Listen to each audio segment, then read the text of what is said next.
we can say, in a nutshell, how was our first punishment and how did we react to it? How did we come out of it better? Going forward, how did we have a look at or perceive, if you may, mistakes for that matter, and of course punishment that was meted after the same. At the initial stages of training, that the punishment is made communal because you all have to foster teamwork.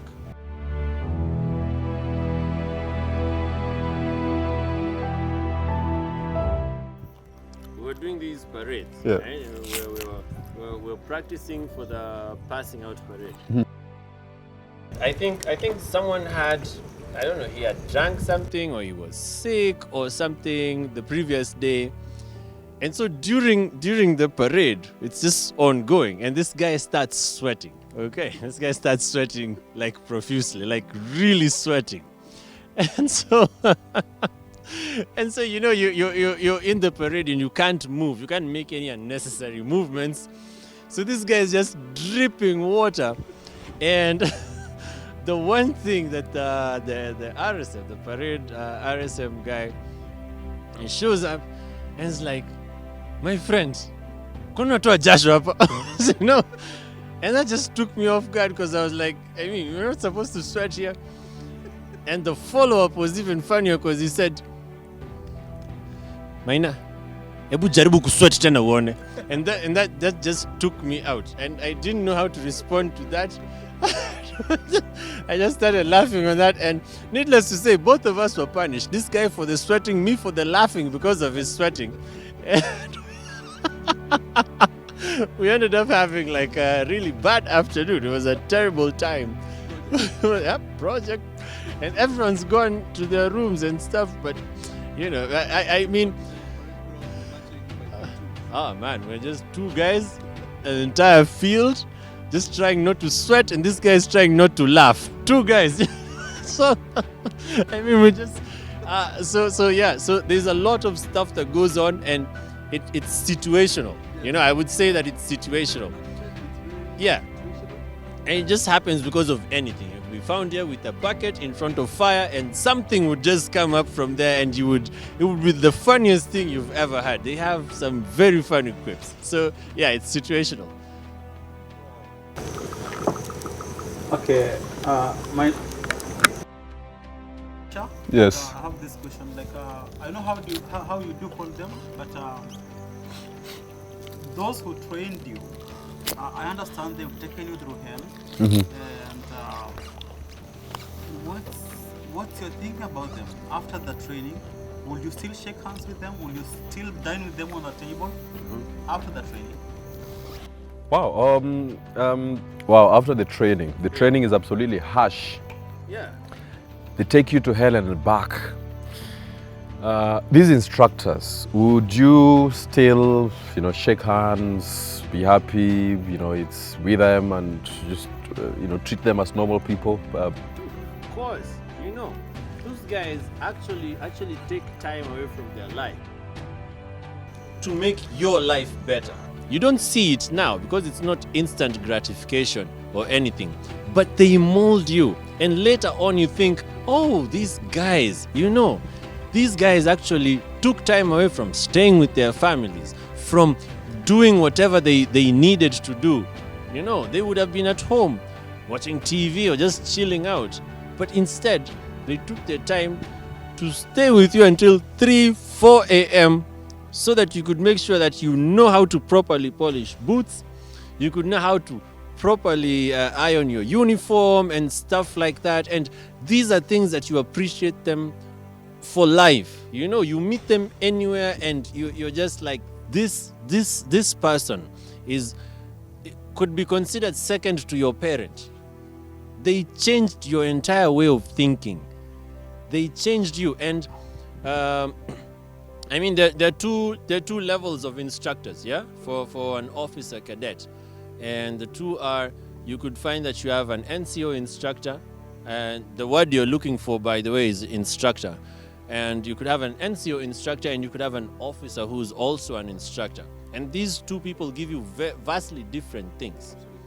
The NCO tells you how you're going to relate to your soldiers at the end of it all. They show you exactly what you need to do to be that commander who's in tune with his people. Because if you're not in tune with your people, you're not going to command anyone. You're not going to do anything. Absolutely. And the officers, they're there to teach you how to be an officer. And it's more brutal to become an officer because you have to lead people. You have to have that mental strength to deal with anything that comes your way.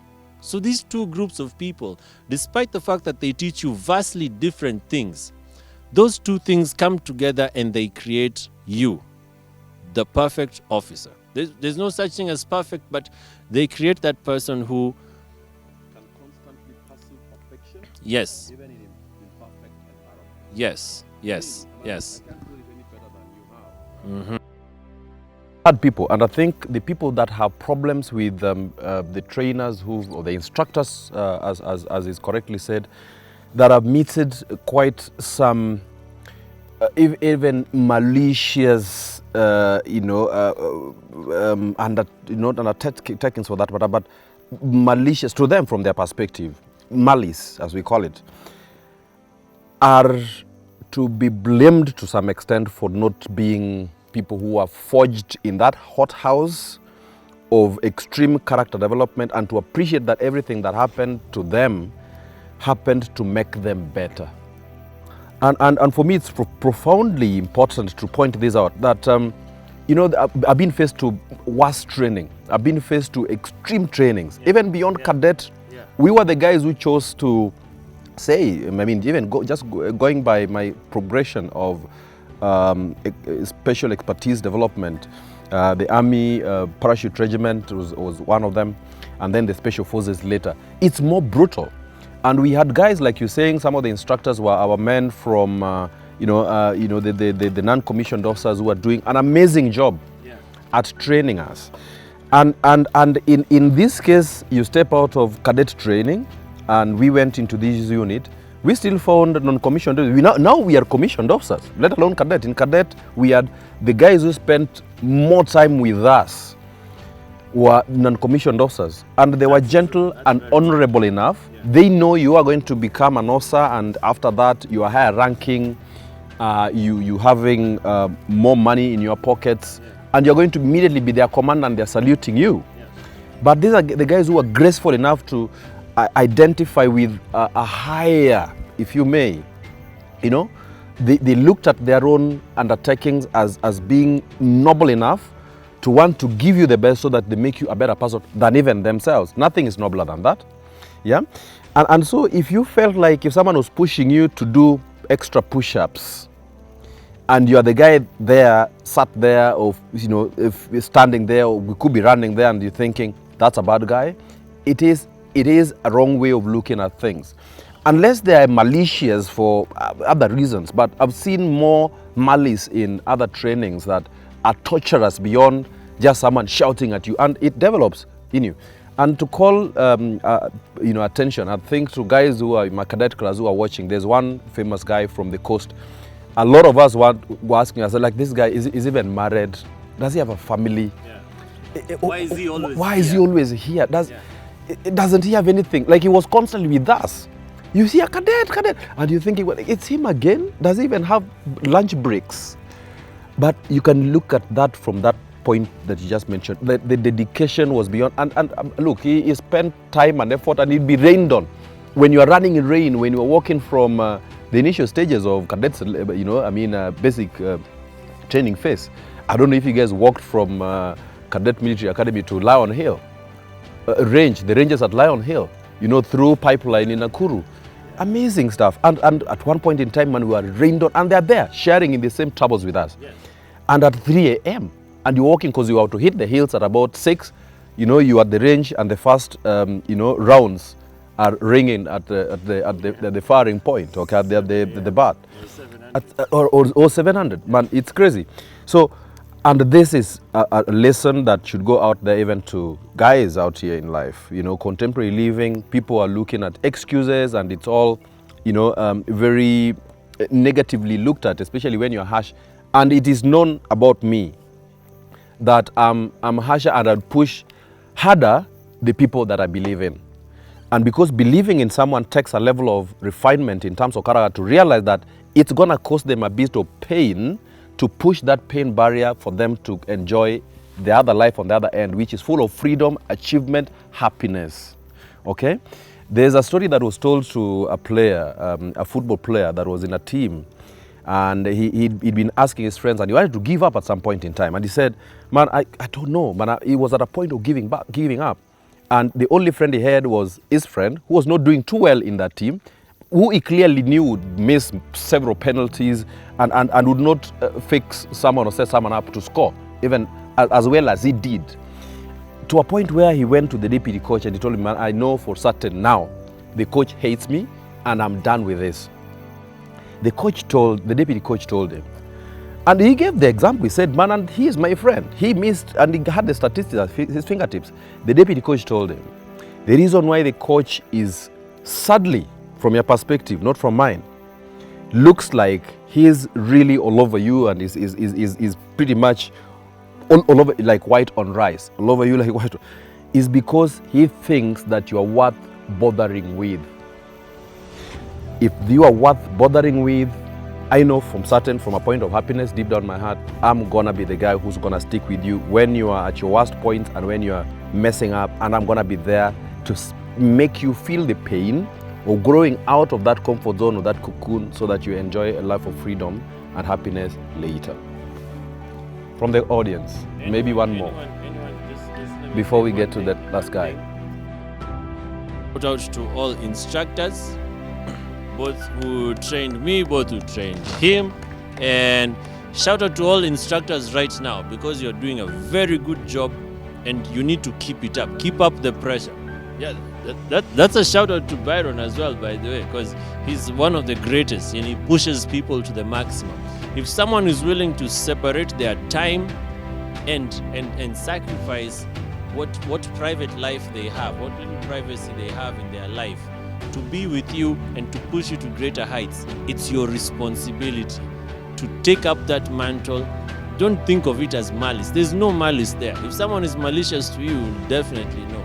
But someone who's pushing you to greater heights, you need to respect that person anytime you meet them and appreciate them. And so, big shout out to all instructors.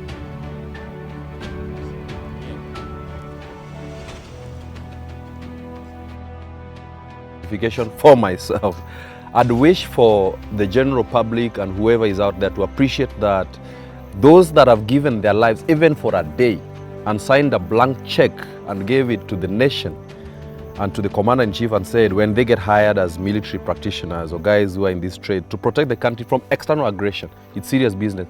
So those guys who've given their life and signed that blank check, and even when they're out here and they are veterans, for whatever reason, you walk out of the continent and you go abroad somewhere else, be it anywhere, and you hear, sounds of respect and appreciation in the form of, thank you, sir, thanks for your service. I'd like for, the veterans out there, and I'm not asking for this for myself, I'm okay if you don't appreciate, but being shot at for the benefit of someone to sleep easier within the borders is something that's serious. I'd wish for the general populace to actually just appreciate, because when you do, life is going to be easier for those individuals. That's from the point of appreciation alone. When they're back into the society and they impacted, especially what I'm really passionate about is mental health. Having gone through the ravages of post-traumatic stress, it's quite disheartening when you meet people and they don't just, or sometimes they rub it in and they say things that are not okay. It would be nice, and this is a rallying call that I feel is absolutely important at this point in time, that when you meet Lonina here, the best you could do is, thanks sir, are you okay?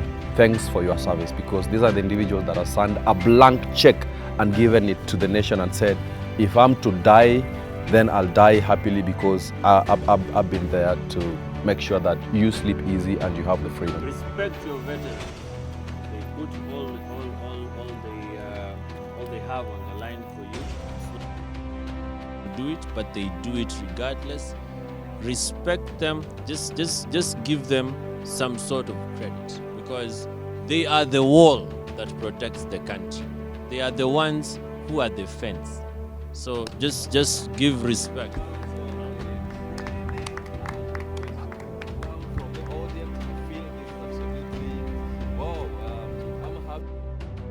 So happy that you were there with us all this time to watch and to ask these very important questions, and for us it was our job to answer as honestly as is possible. And so this conversation is gonna go on at Byron Adera on YouTube, at the Hot House of Making of a Military Officer.